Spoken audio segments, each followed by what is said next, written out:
walked and I'm blessed. See the love I got in my flex, I'm so blessed. 20K just on my chain, say less. I text every day to get dressed, so blessed. Been through the storm and the rain, still blessed. Had a couple heartaches and pain, still blessed. Handle the pressure from fame, still blessed. God called my name, so blessed. Yes, sir, I'm blessed, don't play boy, cause I got a man. Tailor made just for this fit, I'm gonna cut the slack. I'm the man, good hearted shorty with me acting bad. Shout out to mans that done tightened up since they became a dad. Shout out to me. Welcome back to another episode of the Cobain Report. I am Rocc Cobain. This is T-Mail. And Cezah's out of town. So we have today GG's in the building. What's up? It's just me. It's our season regular. That's right. And it's T-Mail. You know the vibes. Today we have an awesome show. Very awesome show. A wonderful guest. Y'all know I'm going to shoot the T-Mail for the intro because he does them like nobody else. Good. All right, I don't know if y'all ready for this one today. We got a Detroit icon in the building today. Straight out of Southwest Detroit, to be exact. That's right. You have seen him on BET Comic View. Actor, former WJLB radio host, and longtime comedian. Sadie Mae's grandson, Robert Spearman Jr., better known as all over the world, Foolish. Foolish is on the motherfucking Cobain Report. Man, We got a legend. that, Mama, we Appreciate made it. that, man. Let me tell you, I mean, when you gave that government name, man, I'm over here thinking about there's some kids about to pop up off this one, fam. They ain't never heard that one. But love is knowing people that know you. Yeah. And that's a great start. You know, Cobain Report, I've been watching y'all, man. Y'all been doing an excellent job. Energy Appreciate and it. knowing what you're talking about is everything doing this. You know what I mean? Y'all do a great job. When you said Jack and Southwest, I was like, yeah, dog know us. Real quick. Big No, shout out man. to that. Coming from you, that means a lot because you Definitely. are a legend when it comes to media in general. Man, for appreciate y'all, years, fam. I remember riding to school or, wherever I was going, listening to you on the radio. Yep. And you were the soundtrack to my life growing up. You know what I mean? Thanks, fam. That having car this- ride in the morning. Man, listen, right? I'm talking about going to work wherever. It's legendary. Yeah. So having you on the podcast means a lot to us because, we want to learn from our mentors. People that we look up to and people that we think are, just awesome. So, T-Mail, I know you got something ready and cooking. Go ahead. Yeah, man, we gonna get started, man. Let people know that have been on a rock somewhere that may have missed lately or whatever the case. How you got started in comedy and what's been your inspiration to keep going? Man, let me tell you, it's crazy. Like, when you think of what you become in life and people name you and then you become it, that's like the journey that you never even thought about. Like, I became foolish by quitting selling dope on the block one day, walking from Tillman and Martin Luther King all the way to Plymouth and Granville to my grandmama and my great-great-uncle house. And they told me, like, we've been waiting on you. Now, mind you, I'm 27. Before all this, I done been in the Army, I done been in Wayne State, but I'm over here like, shit, I done tried everything. It's time to slang dope. I already know everybody that do it. You know what I mean? I'm on it. I'm out here. Dope fiends coming up to me straight up like a ghost. And I'm like, bet, how many? They walked up to you looking already ghostly. It's like you go from being a soldier, being in college, to immediately on the block 24/7 with a clique of killers. But because that's what your actual achievements have to be in life for confidence. I'm originally from E-Course. So I was born in the trenches, and at the same time, I always wanted to be the dope man. I got kicked out of there in the 5th grade for slanging dope with my uncle. That's crazy. I had to move to Southwest Detroit with my mom's in Mexican town. That's even worse. And that's the whole trenches over there. So it was always available. But I tried. But I lost a son at 19 years old. And when you lose something, you got to gain confidence again through the spirit that you just lost. And so my mind wasn't right. So what I had to learn was, if God gave me time, I'm going to get a lesson from it. So it took the 27 for me to walk from there to there to prove to myself and God that I wanted to do something else. Now, mind you, also, it wasn't that I just got the calling, but I also had just lost everything in a raid. Trying to ball out of town, they hit the spot, take everything you got, and now you back home with zilch. Ain't got to work off that work you got fronted. You know what I mean? It's a whole different thing for me because once I became foolish, I had to prove myself to God. Like I say, I read the Bible back and forth, always knew about church, but never knew about the Holy Spirit. And when you find that in the darkness, you become the light for other people. You may, I mean, like you literally explode into something that doesn't have any jewelry on.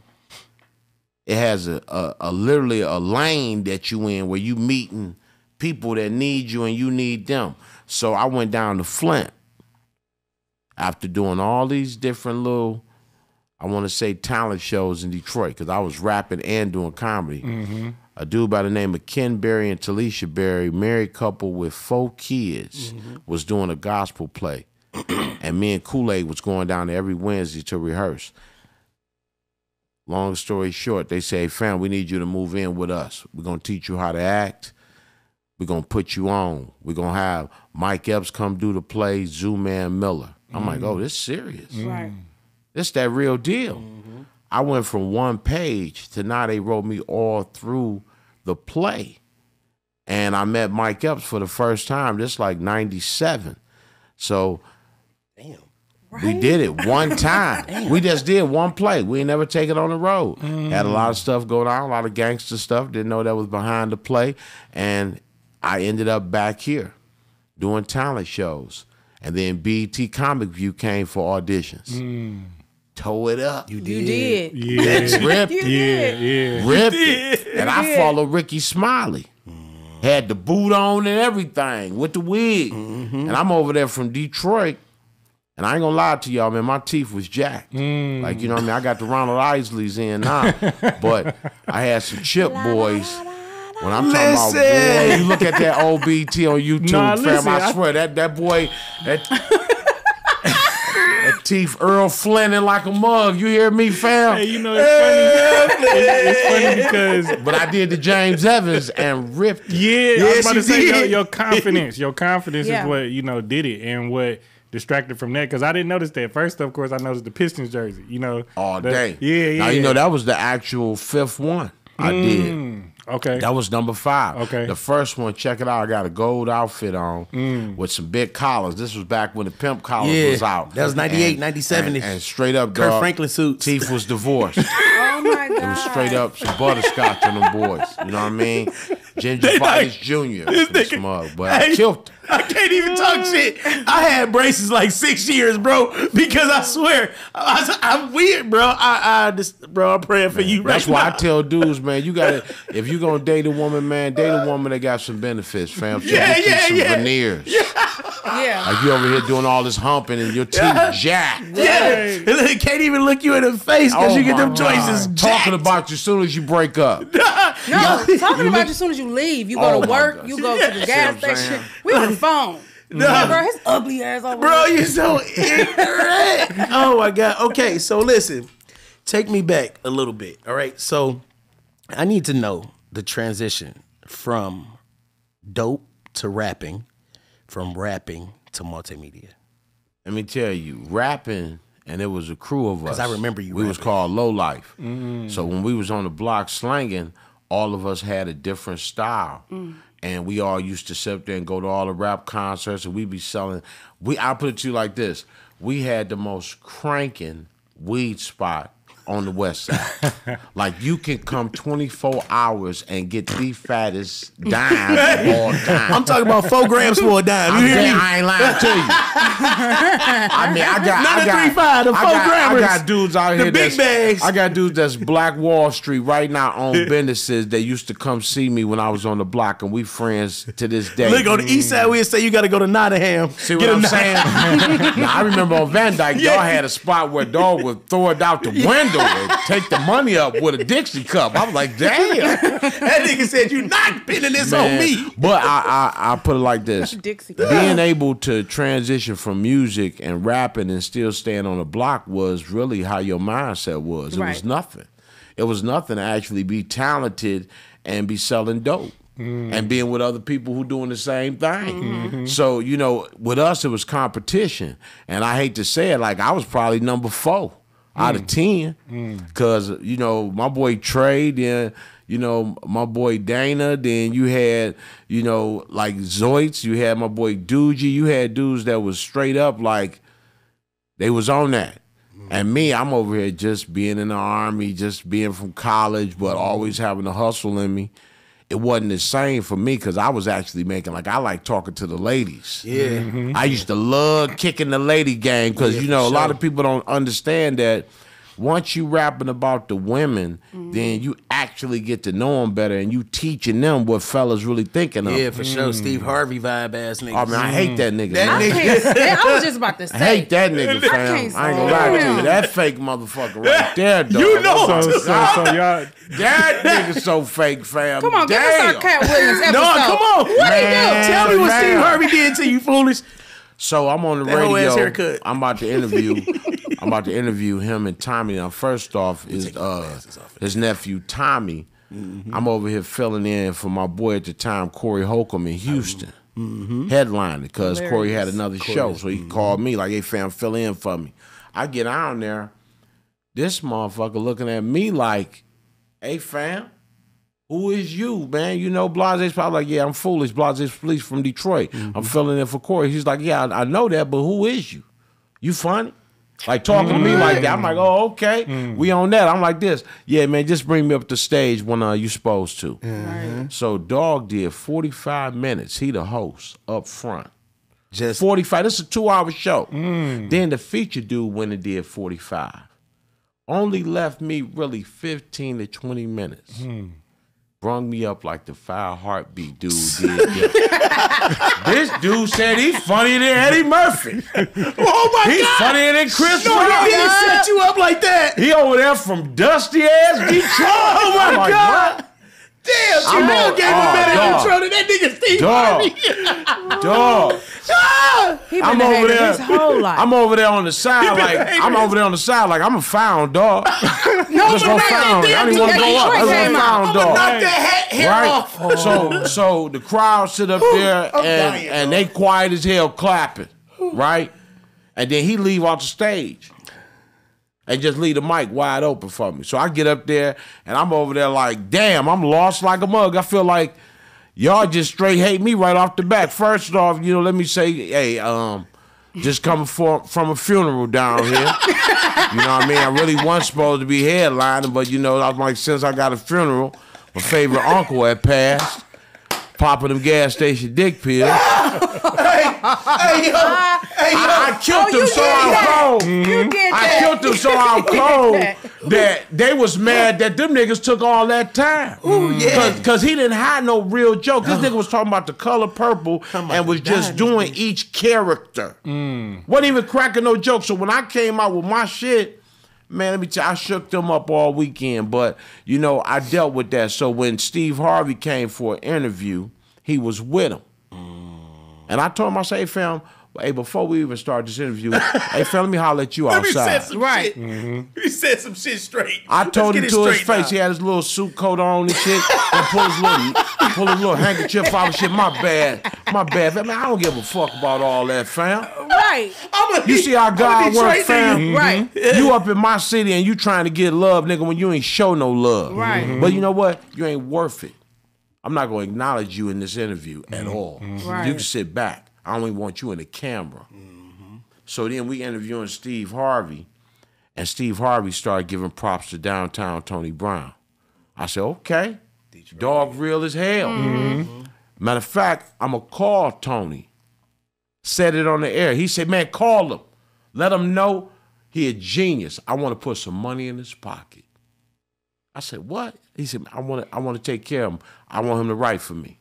I said, I'm about to go get him. Right. Because I know Tony on his knuckles and he need to hear this for confidence. Man, I go get dog. We come back up there. Steve go in his wallet and get dog $200. He say, fam, let me get some of them jokes. $200. Man, Tony left up out there. You know, he ain't even say nothing. He ain't want no ride back. He's done not foolish. I get back. I got this. Left up out of there. I know he was just straight. I burnt him. Yeah. You know what I mean? And I'm just looking at him like, man, this bitch ass nigga had me go be part of this, and now I'm part of this dude memory of some bullshit. Like I'm part of the joke. And I never forget that, man. That's why I never ever really respect him, man. You know, you get in position in this game not for being a leader, but a lot of times for not really, you know, standing up for nothing. You know what I mean? And he had an opposition with Downtown Tony Brown all these years. Instead of being a friend, he was the opposition. He felt like, okay, this dude funnier than me. He ripping Def Jam. I done went from headlining to hosting and him headlining. But you know, Downtown Tony Brown let everybody know that he was funny, and that's what you got to do as a comedian. To me, that's the bottom line. Be funny. No, for sure. So did the politics part of comedy make you kind of like? Well, you know what? I got people that like me, so it's like I be working so much that I get things that a lot of people don't get. Right. You know what I mean? I get a call to do a baby shower. I get a call to do a wedding, a reception. I get a call to be in the basement at a 50-year-old birthday party. And, you know, a lot of people don't understand that it could be the same money as me doing the Fox. You know, and that's the game. You know, when people respect you, it's not about more or less what they throwing. They respect you like, what's your price? Right. So a lot of times, once I give a price, then they know if they can afford it, then boom, they don't. But from churches all the way to the Fox Theater to Rocc and Joe Louis Arena and working there for over 6 years, I got to tell you, I've did everything I wanted to do. I ain't held nothing back for my career. It's like, man, I done performed with everybody. I done wrote all kind of parody songs, word of the days, and they saying word of the day now. And everybody in Detroit know, like, yeah, that's bro. That word of the day. I used to look forward to that shit. Going to school, like, bro. When I say the soundtrack to my life, I'm talking about the soundtrack to my life, dog. Everything that you are mentioning just takes me back to an era. Do you remember a word? I do. Ain't it crazy? You remember what? I don't remember. I don't. But it's funny because you would get a word and then you use it in the scenes. After that, it'd be like, we gonna get the flow. Hey, dog, 1 minute of gossip. Now all radio is gossip. Everything. That's so true. They're afraid to talk this. Yeah, bro, they're afraid to talk so this. much, dog. Like, I love Flo, man. You know what I mean? When you saw Flo talk in a minute, you was like, wow, that's radio. Yeah. She broke it all the way down, and she only talked about actually what was needed. That, you know, she didn't get too involved in it. She just felt like, I gotta say this. And that's the character that I always was. I wasn't no fake emotional person. Sometimes you watch the news and you be looking at them like, man, how can they report that story without with crying? A straight face. Like, they sociopaths. I saw so much on the news, man, to the point to where I'm like, hey, y'all need to go check on that newscaster. He probably got a drinking problem. Oh, for sure. He probably a pill popper. For sure. He probably off the woo-woo. Yeah. For real. Because ain't no way you can report all that then go, hey, the Tigers won. Tonight's weather is going to be 65 and lower. How many people you said just got shot, fam? Right. But, hey, this is an excellent way for you to shine better than everybody else. Yeah. You know, by you being you and you being raw with it, it lets people know that they fake. Yeah. And I let people know that in radio because that's why I ain't on that much. So listen, go ahead. I know everybody I got so much. Everybody got shit to say on this episode. This is a legend. Go ahead, T-Mill. Right, because you mentioned something about, you know, radio, and I was going to ask, like, what was your transition like from comedy, you know, to radio? First, let me say this, man, because somebody going to say it one day, and let me be the first to say it. So my streaks caught up with me one day in radio, and it was a day where my contract was up. And for some reason, I didn't go to work that day because New 2K came out, NBA. Right. Me and my brother Rich, we over there playing. We smoke out. All day. We like 2K. I took off. That's what I'm doing. So today. the station got raided by a task force that was for people that had warrants for their arrest. And they raided my grandma's crib. They raided my mama's house. They raided my other crib on Jefferson. And it was all because I had a gun case that I thought was gone. Okay. You know, fables in the hood are after 7 years, it's dropped. That ain't true. That's a damn lie. So, and don't believe it. When I changed my life over, I'm thinking everything just gonna fall off. God got it. Not that day. God was like, "No, man, you better take care of this, fam." So I'm over my boy crib, my phone going off the chain. Text messages. I'm saying, man, I'm over here playing the game. All these people, I ain't working today. Who they interviewing?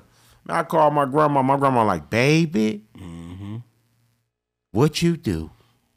Now, my grandma is Secretary General for the UNIA, Universal Negro Improvement Association. Okay. Her uncle, my great-great uncle, was the treasurer. That's who brought me back to life. I'm in their house. And she was like, they came up here looking for you. I'm like, oh, who? She's like, police. I'm like, over there. I'm like, gun case. Boom. Let me go get a lawyer. Get a lawyer. All he wanted was some money. That's all they ever want downtown. Lawyer told me, you got $1,200. I'm like, yeah, I got $1,200. I'm making like $80,000 a year now. I'm on some other things.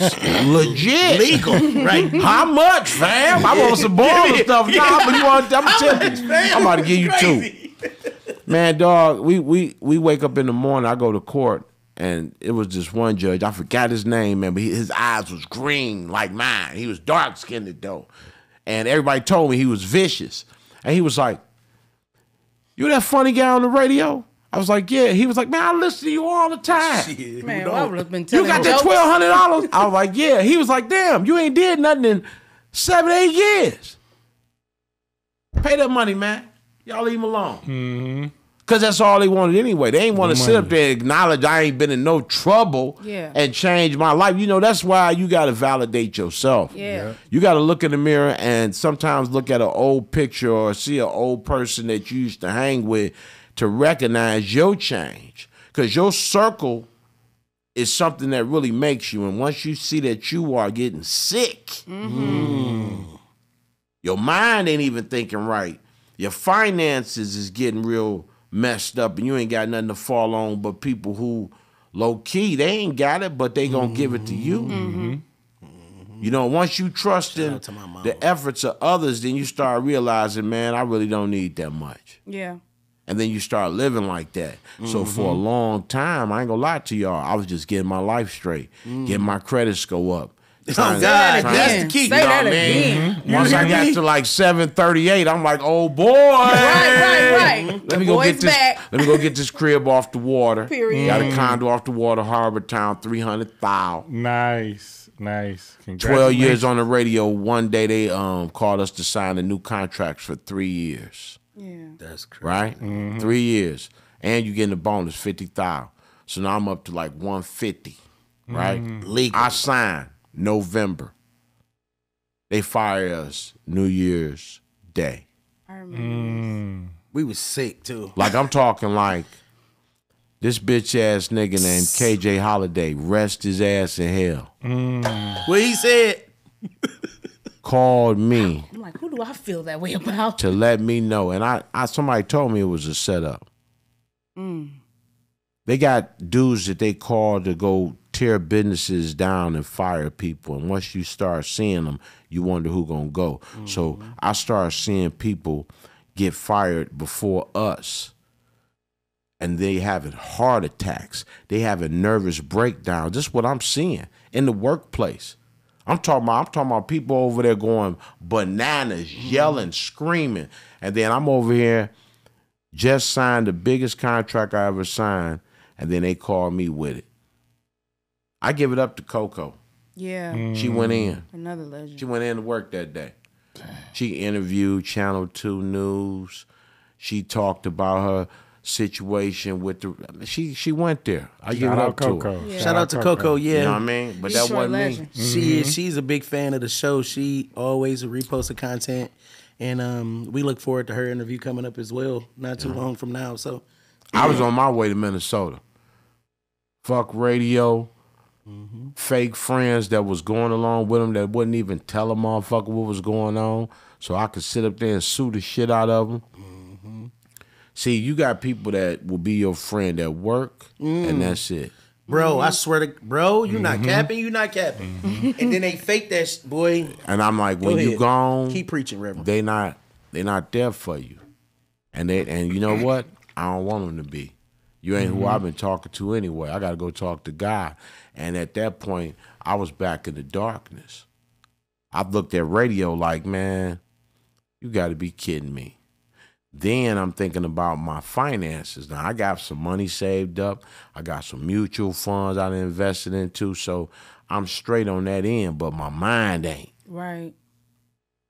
You know what I mean? I got a baby on the way. You know what I mean? It's different things. It's like you go there with yourself.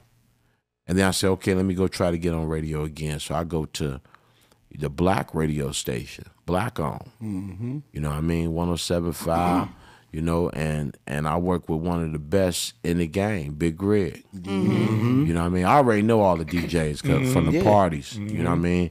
And it was always a pleasure to rock with them live on the radio. But Big Greg is one of them dudes where, you know, you get a vibe from him and you know he a leader. He with everything I'm doing. Yup, do that parody, dog. Go there. Go there. Because you was proven at that point in time, though. You got to think, like, bro, for them to lose you and then for you to go over to the other station, like... Just walk through the door. Let me tell you a story. I went over to the other station, right? I had a 6-month clause on where I couldn't, you know, non-compete. So I'm living off my little money for 6 months till I can go over there, right? Did you go back to the hood or you just had savings? Be honest. Straight up Allegedly. on the block. Allegedly. But I'm on the block just to be there. You the Ain't nobody gonna give me no dope. No, they ain't. What you, Nigga, what you about to do, fam? Like, nigga, go do a comedy show I'm or over something, there. cuz. I'm over there The dean cheering hood. for my niggas. Right. They like, damn, dog, you kind of making us hot.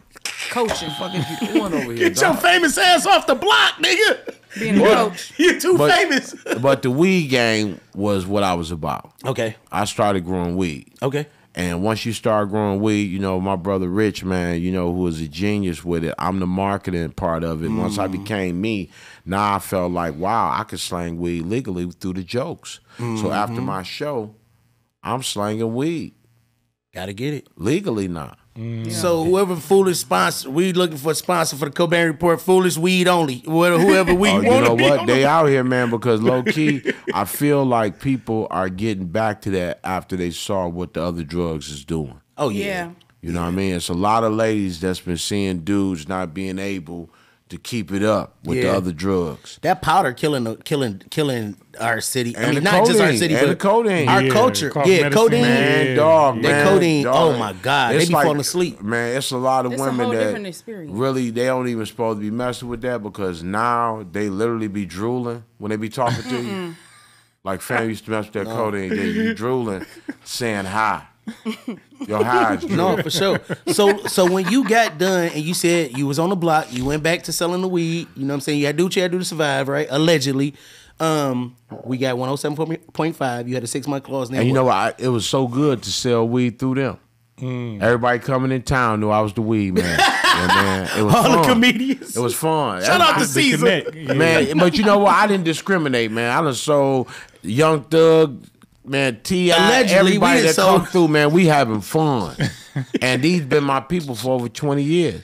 I've been knowing them people running into them for 20 years. Comedy, concerts, hosting. You know, when you actually come from the streets, you gonna know the streets. So I ain't never had a problem with nobody.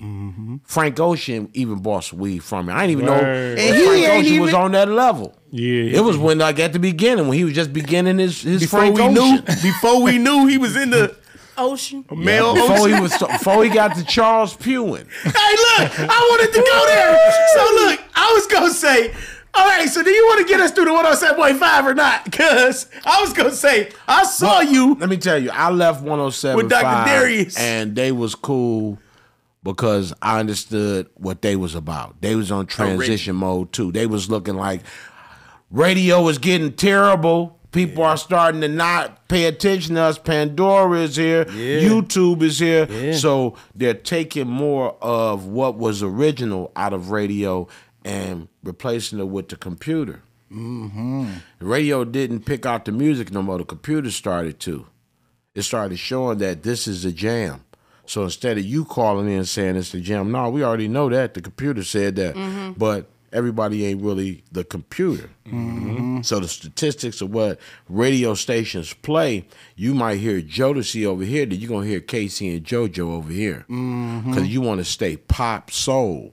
Something that is brand new to the ghetto ears, because all we know is Jodeci. Some of them songs by Casey and JoJo, I'm like, man, I like that, fam. We want the drug. I ain't like that, fam. We want the drug, KC like and JoJo sing. We want the nigga high sitting on somebody's shoulder. Yeah! Oh, yeah, babe. Oh, that was good. Hey, y'all, come on now. Niggas in the desert with leather boots on. You hear me? If you ain't on drugs in the 90s, don't sing to me. Everybody that was high, you just finding out they was high. Aaron Hall, don't you be afraid. Nigga, we afraid now. We afraid now, fam. Aaron Hall. Hey. No wonder Teddy left y'all in there. I need to be on Black Street. Fucking Uncle Charlie was doped out. Everybody was high as hell. But you know what? I met Charlie Wilson. I don't know. I said Charles. Like you said BML. Hey, Charlie Wilson's first album when he got out of rehab was so out cold. Yeah, it was. And he don't remember. He was doing that play. He was doing don't even remember. He was doing that Good Girls and Bad Boys play. Hey, man, he had just married old girl who was his nurse. Yes, because my auntie is LaWanda De Niro Butler. Yeah. So she was in that play when Good Girls like Bad Boys with Charlie, and he was fresh off the rocks. Like, he was going in there, he would be testifying on stage like, I remember being in the house by myself with a glass pipe, like preaching on stage, just hiding the motherfucker. And I opened up for him at the Fox for New Year's Eve, and he was dressed as Count Dracula. Killed him. Man, it's Blackula up there. Just toe it up.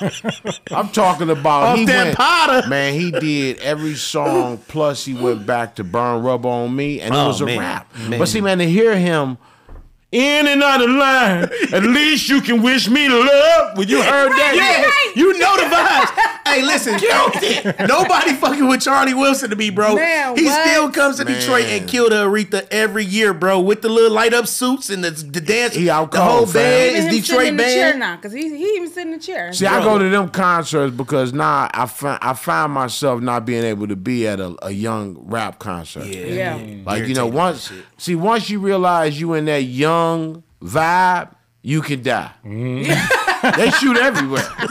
You know what I mean? It's Black Air Force You over Ones. eating corn dog. I was like, damn, you can die at Boblo, Cedar Point, all that. When the young person is shooting, they don't care. This nigga is crazy, dog.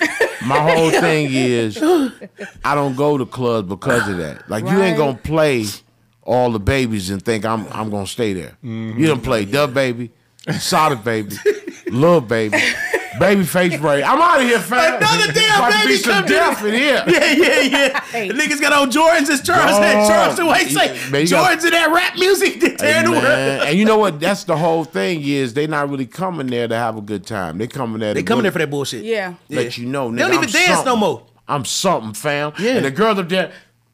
Yep. They ain't even dancing no more for real. They ain't even paying attention to it. No. I just want to go. And pit. I swear to God, I don't even go to the bar no more. Is accurate. Like, I don't go to the club no more because I swear to God, it's everything Foolish just said, bro. And nobody's enjoying themselves anymore. How can you tell if a girl like you these days when you go to a club and you see what they doing? Like, the phone is the most important thing in their whole mind, some of them. Yeah. If they really like you, I think you can, like, try to approach them, but it's a scariness out there. They're not in there for the experience anymore. It's like they want to just get footage and content. It's no more like we going to turn up and have fun with our friends. It's like, all right, everybody, make sure you look a certain way so we can get the angles. But dog, they are picking killers. Killers. Yeah. Like this when the dudes say, hey, man, I'll kill you, I see you with somebody else. He mean Please that know shit. he mean it. Yeah, he mean that He is shit. not playing around. And once you heard that, I hope you can get away. You ain't capping. Because you done put that hex on them. And see, that's what I tell people. That whoop-a-doodle. Let me tell you something. I try to tell people all this time that I've been here in life. Seduction should not be the reason you're in a relationship. Right. You should not be seduced to think that this is a good person for you. You have to be at a point in your life of matureness and know that you're being used and then you're using them for something. Yeah. And it don't have to be financial. It don't have to be sexual. It can be spiritual. I need you around me because good things happen. And I see that you good with putting things in place where I might can't. You jump on stuff, I might take a minute to jump on stuff. That's the relationship you got to have with a woman. Because once you realize that, you be like, damn, now I'm learning from her and we jumping on shit together. That's when you get married. Guys don't understand that. Well, you know, marriage is something that the government won't. Bro, I had to say. First find some Same type of conversation. unity that you could trust each other to be locked in on the Social Security number tip. Right. You ain't capping. Because Then I mean, it's y'all a scam government the thing, same bro. Marriage to me is government shit. It There is. ain't no writing It's a on the business tree no contract. more. It's the same way like when they used to own slaves. They would get the contract, get the paper. It's the same thing as I owe owning your hospital woman. bills. You owe student loans. Keep your shit to yourself. Ma, if we trust each other, it ain't got nothing to do with a ring. Nope. It got to do with the mindset. I ain't never ever saw a relationship like Ruby D and Ozzie Davis. I'm talking about where everybody just know they place. You can't do that no more. Right. Ain't no place. Pick a side. What side you gonna be on today? You gonna be the one to carry us to this side, or we gonna both meet and carry us together? It's always a daily thing because stuff costs. Ruby and Ozzie Davis didn't have no high car insurance because they wasn't motherfucking driving. They was walking like a motherfucker, sitting on porches and shit. Ozzie Davis drunk as hell walking up on her. She over there in the window and shit off welfare. Musty than a motherfucker. Didn't nobody say that. Brewster's place. You know it stank over there. She had to stick her head out the window and smell so bad at her house. Bro, this nigga is great, bro. All that motherfucking white diamond. Yo, that's definitely what it smelled like. Joint. So Nah, listen. you mentioned something earlier about being stand up in the industry, right? And I know like everybody's seen that slap heard around the world and how he handled that situation, right? You being a comedian and dealing with hecklers or people rushing the stage, right? How would you have handled that, and how did you feel about seeing that when you seen it? Man, I'll tell you a story. Perfect beat. Southwest Detroit. Right there off 4th Street. My goddaddy, Bob, literally was like, you can do whatever you want to on that stage. Go ahead and kill it. Now, mind you, it's Tony Roney night. River Rouge is in the house. I know him. I went to Waterfall Baptist Church, so I know a lot about some of the people in my whole community. So when they was calling dudes bitches and calling the girls hoes and sluts while they was on stage, I was like, fam, when I get up there, I ain't gonna have that. So I goes up there. Dude yell out, you big head bitch.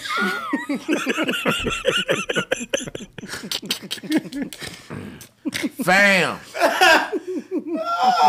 Why you always gotta start stuff? You know me and you went to school together, dog. I've been knowing you ever since the 1st grade, dog. When you used to go with your uncle. Oh. I remember you used to write them letters in the classroom. I love the way you cutting the grass.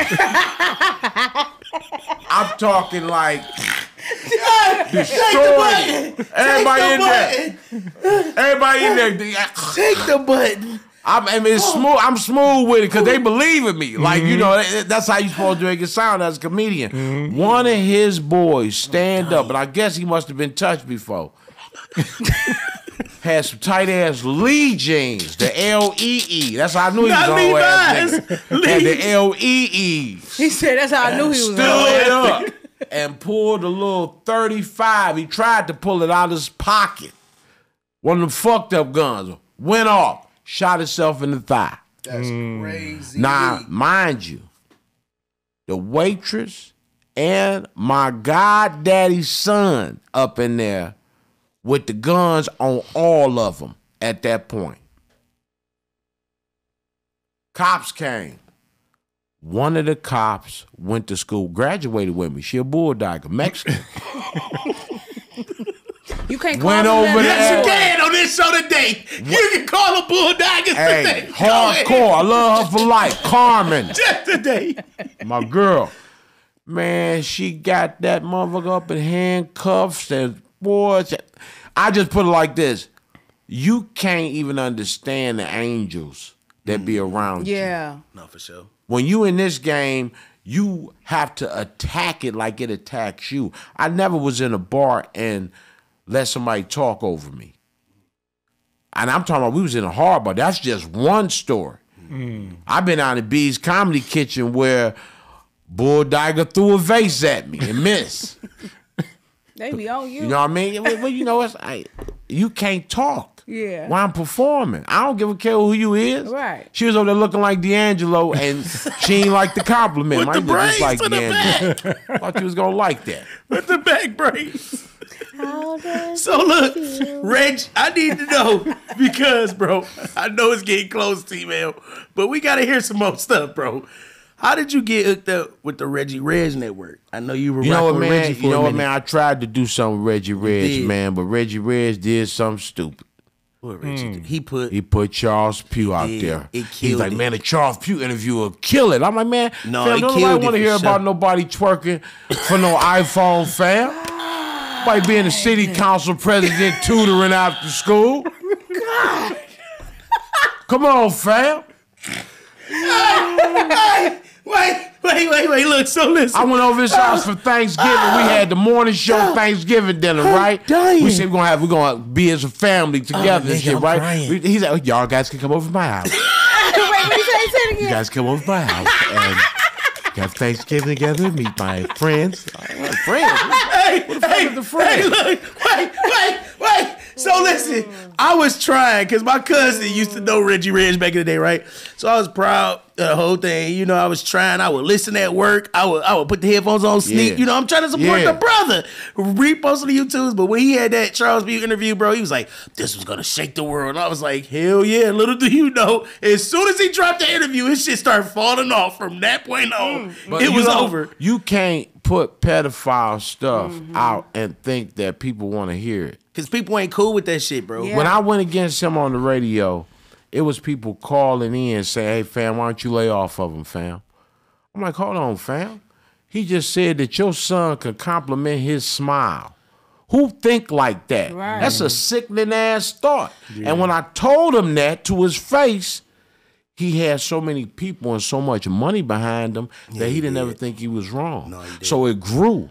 And when you grow into something, your son could get a Barbie dollhouse. She can get a Barbie. Your son could get a Barbie Jeep. I'm like, look, fam, not unless he done busted Barbie's ass open. All right. Do we supposed to be riding in the Jeep?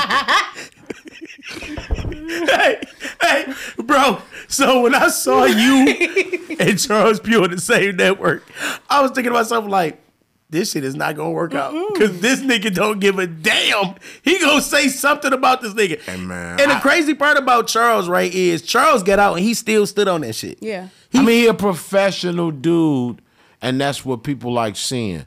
The word professional is so serious because it's a scam. Professional means that I'm good at it. Yeah. So if I'm good at not being what I'm supposed to be, I could be whatever you want me to be. But see, you know who I am. And when I wasn't who I was, you knew who I was. Yeah. It's the same jokester in a situation, and if your mind ain't right, you ain't gonna get out of it. So he got to get out of that.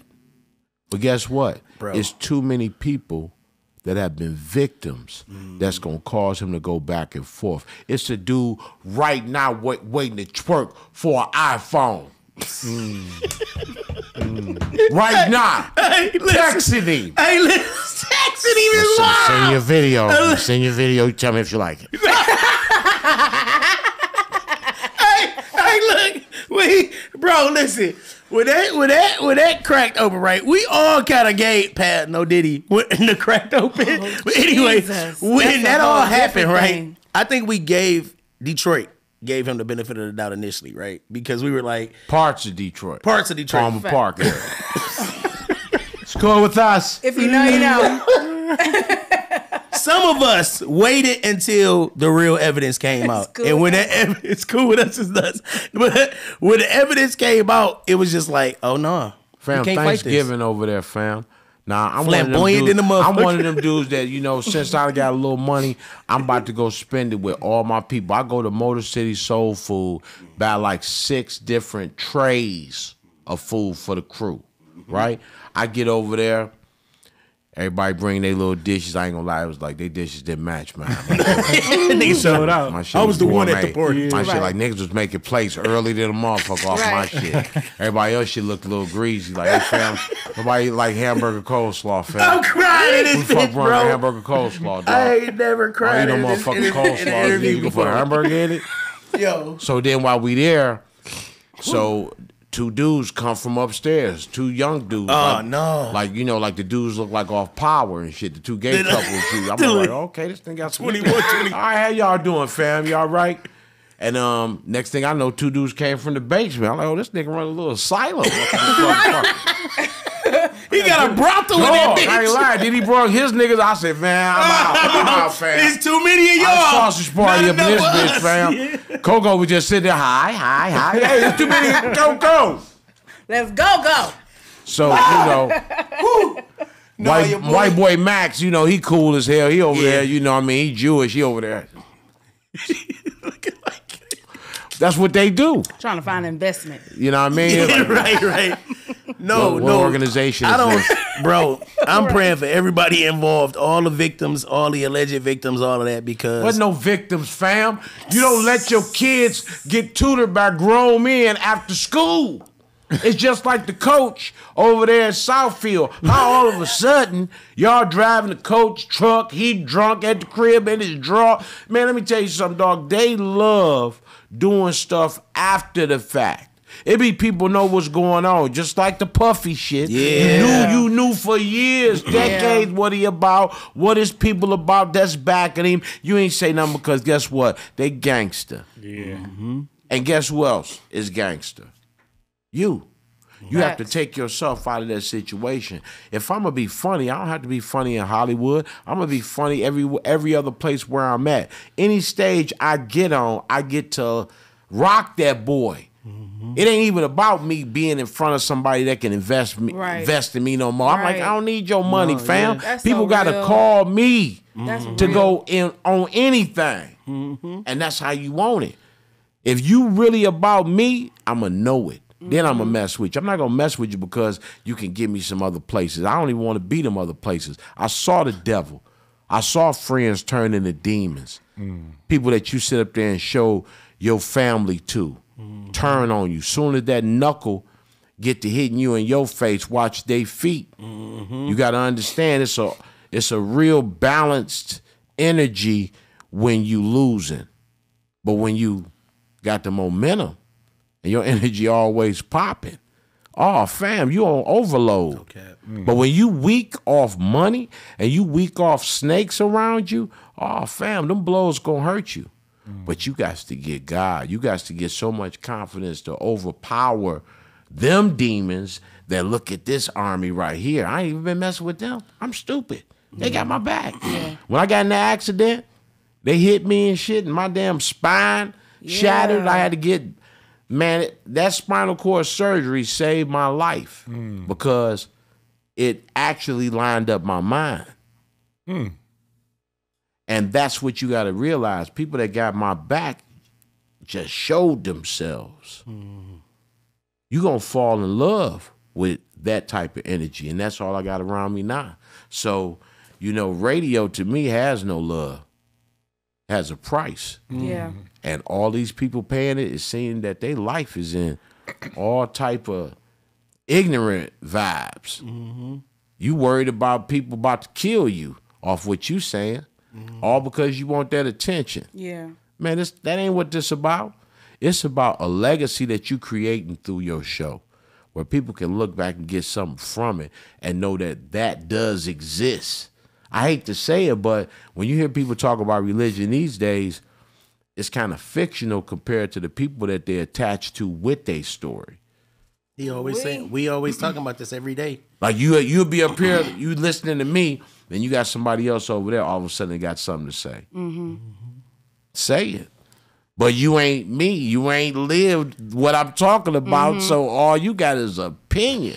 Bro, I just watched the Book of Clarence last night. That's what I was just. Now, was that good? Me and him. So I he keep falling asleep. So on he it. put me up on it, right? Because I'm a. So my cousin. Shout out Tiffany. My She put me up cousin on it. is a dude who is free in his mind. Right. My dad's a pastor. You know what I'm saying? I'm more of whatever. I'm traditional with my ways and my thought process. Right. My cousin's more free. He's like, nigga, you need to really be opening your mind and like get on this level. So he like watch this movie. I watched the movie last night and it coincides with everything you were saying. Exactly. Imposter syndrome. And then when you get caught up in the situation, now you sitting there and the real savior or the real thing has to come. You know, that real authentic thing. So I don't know. Shout out. Hey, Peep, guess who named me though? Let me tell you this story. First time I go on stage, Fisher Building, Karen Addison hosting, and I literally just got picked out the audience by Hope Flood, who was an established comedian. She still is, out of California. And she was like, you talking shit back there, come talk shit up here. I'm like, bet it up. She pulled me on stage. Now I'm still a street cat. I'm with two plugs who brung me up in there. She say, you big head motherfucker, what you was talking about in the back? I was like, the fact that you look just like the cowardly lion off the Will of the Eye. That Bondo on your face is hitting hard. You can't even see the dents no more. But I'm talking about, I'm busting her up because I always was a capper. Yeah. In high school, they'd tell you, like, man, I used to have dudes come from other schools that challenge me in rapping and capping. Roasting. Have a whole block, 100 motherfuckers out their house, crowding around them, bringing people from the east side. I mean, it was serious. Capping used to be how it is now with the battle rap. We used to cap like that if you had a real hood behind you. Hell yeah. But let me tell you, you can't look at people in the audience the same once they name you. Because Karen Addison came on the stage afterwards. She said, you got to come back. Who are you? And I say, shit, Robert Spearman. That ain't gonna work. Lady in the front row, big, huge titties. Had like a blonde and red wig on. She was like, foolish. And Karen Addison like, that's your name, baby. You foolish. And right after that, my dogs on the block was like, hey, fam, you can't even, this your calling, dog. Yeah. You got to go at it for real. You know? And that's what you got to do sometimes. You got to take a chance if you can. Definitely. And I would say, man, it seemed like you even got a higher call and you touched on the accident, getting hit at 60 miles per hour. You know, did they ever test this person? Man, they ain't looking for no people. That's like looking for everybody that... It was a hit and run. They left the article like they were looking for him. Yeah, That's right how the off article They almost wrote. took a fucking legend out and they ran. And I chased them. And then my car broke down. Like if you ain't never Radiator saw your fluid. car break down, Start going slow as shit. Why and you then the keep whole left side of my body, I couldn't even move. Had to sit up there and call 911 on the phone, pull over out there in Dearborn, and it's like you don't even understand what's going on because all you know is you need some help. So seeing a person get away with it, and then you getting hit, your car gone. You know, I could have been gone. And you just say, well, I got more to live for now. You know, you keep on going. A lot of people sit up there and say, you know what? I'm going to invest in you getting back on your feet. Yeah. Nice. And that's my city, man. Nice. You know, City I owe never them lost everything. love for you. No, I think Detroit loves you number one above all. I mean, they can rent you for a while, but There's still some haters. It's gonna be hustlers and haters, to right? have haters It's gonna be hustlers for and you to haters. be loved. But when they close to you hating, that's what you got to pay attention to. Right. I done gave people jewelry, shirt off my back, money, only for them to sit up there and say, I got you. And you have to know that those people exist. And they only getting that because what? You thought they love you. Yeah. Your family, you're going to find out, is something that going to show itself beyond that. Oh, fact.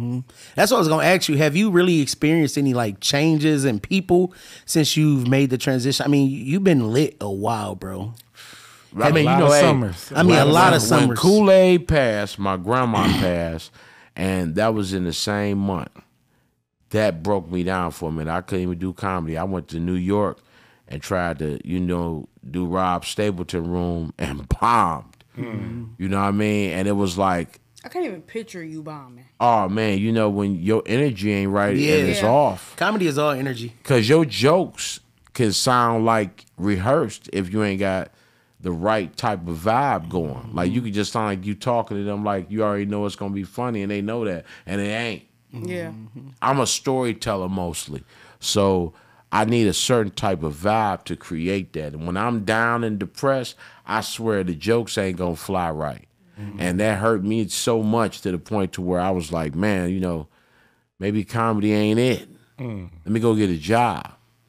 So I ended up going to a place where I spent a lot of money at, MJ Diamonds. For sure. Hey, fam. MJ, yeah, for sure. Let me market y'all. Yeah. Take some videos. At that time, I had like about 80,000 followers. It was growing. And it got to the point to where I was marketing, and then people started asking me questions about what's going on with it. They got Cartiers, fam. What's these?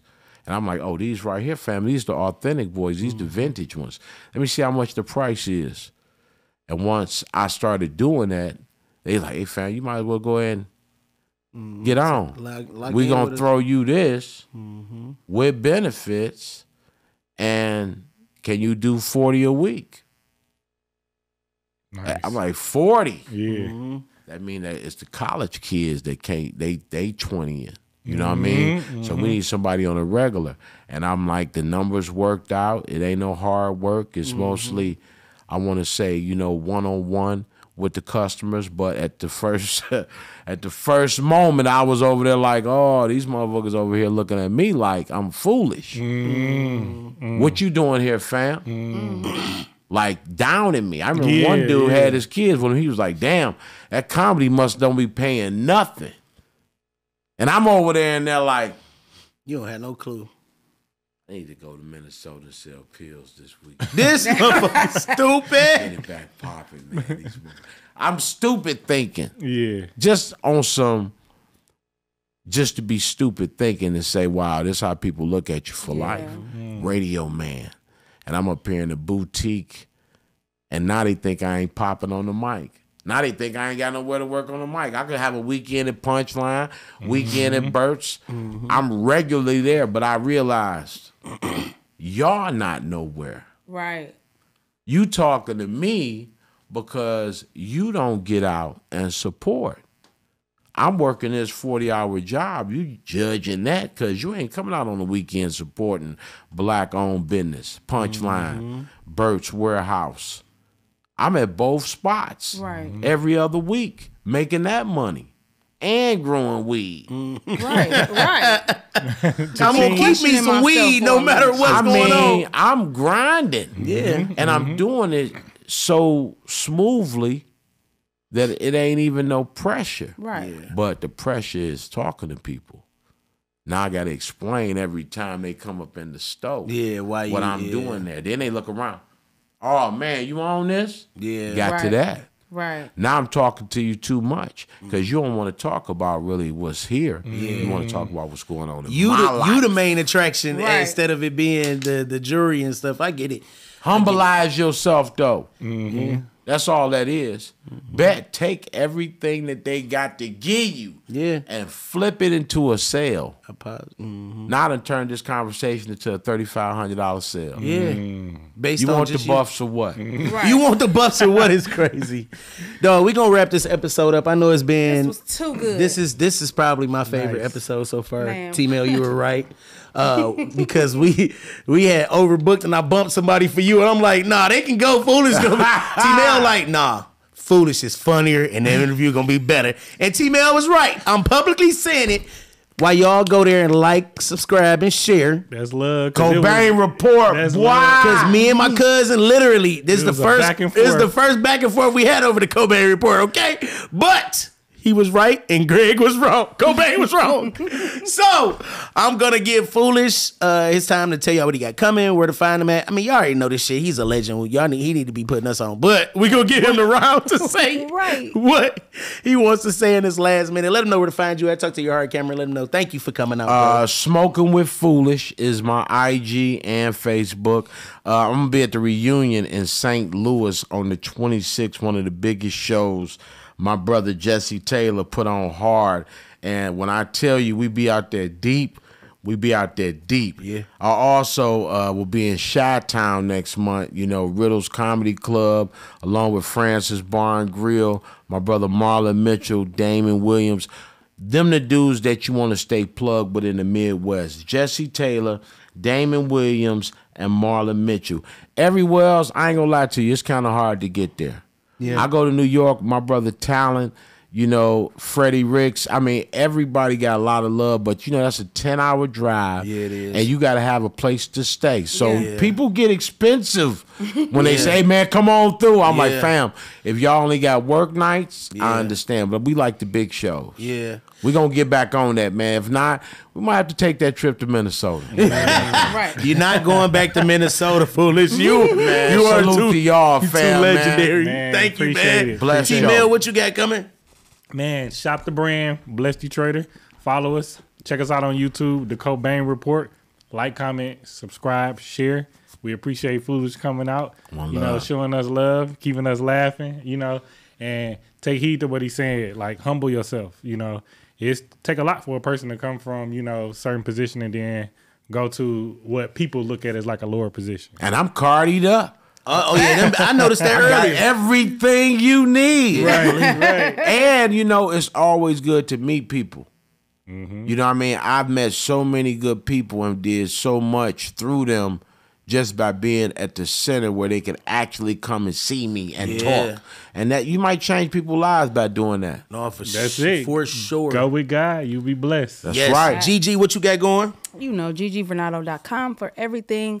My book in publishing right now. You need that to get rich quick, no fear, no schemes. My podcast is a little different from the Cobain Report, but I still get it in. Low key high vibes with a random wise chick. I'm the random wise chick. You, sir. Legend. Yes. Appreciate y'all. The morning car rides is when my mama would be mad at me in the morning and you on the radio and she laughing, I'm in the back like, I ain't in trouble no more. Yes. No. Shout out to you. I love you. Thanks for coming. I love y'all back, fam. Definitely legend vibes. So, this is a legendary show. Man, what? You hear me? So, MJ Diamonds, go ahead, let us put your logo on here. He got the plug. Come on, we local. We local. We had 9 million viewers last month. Come on.